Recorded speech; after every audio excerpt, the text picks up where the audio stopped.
গাজায় বিমান হামলা ত্রাণকর্মী নিহত হওয়ার অভিযোগ তদন্ত করতে ইসরায়েলের প্রতি আহ্বান জানিয়েছে যুক্তরাষ্ট্র।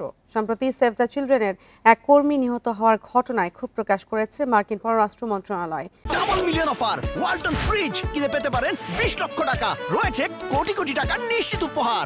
এদিকে গাজার খাদ্য সরবরাহ অন্য সব সময়ের চেয়ে সর্বনিম্ন বলে জানিয়েছেন জাতিসংঘ।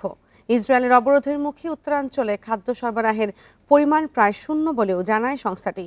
অন্যদিকে সাম্প্রতিক সপ্তাহগুলোতে পঞ্চমবারে গাজার কামাল আদওয়ান হাসপাতালে বোমা হামলা চালিয়েছে ইসরায়েল। এছাড়া বেইত লাহিয়ায় শত শত বাস্তুচ্যুতের আশ্রয়কেন্দ্র হিসেবে ব্যবহৃত একটি স্কুল অবরোধ করেছে ইসরায়েলি সেনারা। গাজা জুড়ে ইসরায়েলি হামলায় একদিনে আরও ৩৬ ফিলিস্তিনি নিহত হয়েছে।